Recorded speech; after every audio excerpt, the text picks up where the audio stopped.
lições que a literatura pode nos ofertar em relação à epistemologia, ao estudo do conhecimento. A literatura, ela é um instrumento essencial à pessoa que somente se reduz aos estudos da sua área científica, técnica. Ela se empobrece de maneira muito intensa, né? Então, lendo de novo, eu já mencionei esse livro que eu estou lendo, ele tem 1000 e poucas páginas, então vai demorar um tempo eu lendo e vendo algumas passagens, né? Esse livro, Os Benevolentes, de Jonathan Littell. Ele tem uma passagem em que um personagem ele diz uma coisa em que ele se auto-observa nas aventuras dele ali, né? Nos males que ele pratica e como ele reage a esses males, nos males que ele não pratica, mas ele vê e como ele reage, né? Então veja só que interessante. Ele diz assim, observava-me permanentemente. Então ele se auto-observava. Era como se uma câmera me acompanhasse o tempo todo e eu fosse ao mesmo tempo essa câmera, o homem que filmava e o homem que em seguida estudava o filme. Agora, o que isso tem a ver com epistemologia? Tem a ver o seguinte, uma constatação interessante que se faz. O ser humano é o único objeto do próprio estudo e sujeito do próprio estudo. Então, o ser humano, ele estuda a si mesmo, ele busca o conhecimento de si mesmo o tempo todo, e ele é o objeto do estudo. Geralmente, as outras coisas não são. Por exemplo, eu vou estudar metais, então, o objeto de estudo são metais, e quem está estudando é fulano de tal, cientista.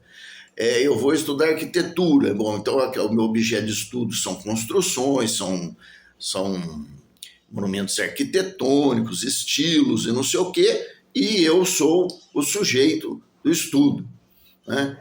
Que às vezes esse sujeito possa influenciar o objeto e o objeto o sujeito, isso aí é normal, né? Mas essa identidade entre o objeto de estudo e aquele que estuda só acontece no ser humano, com o ser humano, né? E, em especial, não exclusivamente, mas em especial nas ciências humanas. Então, se a gente imaginar humanas ou humanas aplicadas, né? Você imaginar a sociologia, o direito, a história, a psicologia, né? Um ramo da medicina em especial, que seria, por exemplo, a psiquiatria, e assim por diante, né? A filosofia, a ética, o estudo dos costumes, e assim por diante, o estudo das personalidades, todas essas áreas do conhecimento, estudo das religiões, antropologia, né? Você tem o quê? O homem, o ser humano, estudando a si mesmo. O ser humano é objeto de estudo de si mesmo e é sujeito desse estudo. É o sujeito e é o objeto ao mesmo tempo. O que muitas vezes cria dificuldades nesse estudo, pode criar distorções, e por outro lado, propicia, se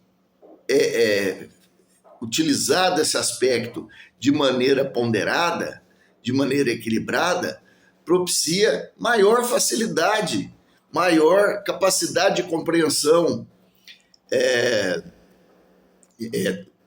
desse objeto de estudo, porque desde que o pesquisador, o estudioso, ele se abra para a realidade de si mesmo, se abra para a realidade daquilo que ele sente, daquilo que ele pensa, daquilo que ele faz, daquilo que ele vê realmente, e não se deixe enredar por ideologias ou impressões extremamente subjetivas dessa espécie, né? Então, basicamente é isso. O homem é, em várias atividades, sujeito e objeto do seu próprio estudo. É uma passagem literária que demonstra essa situação humana, essa condição humana.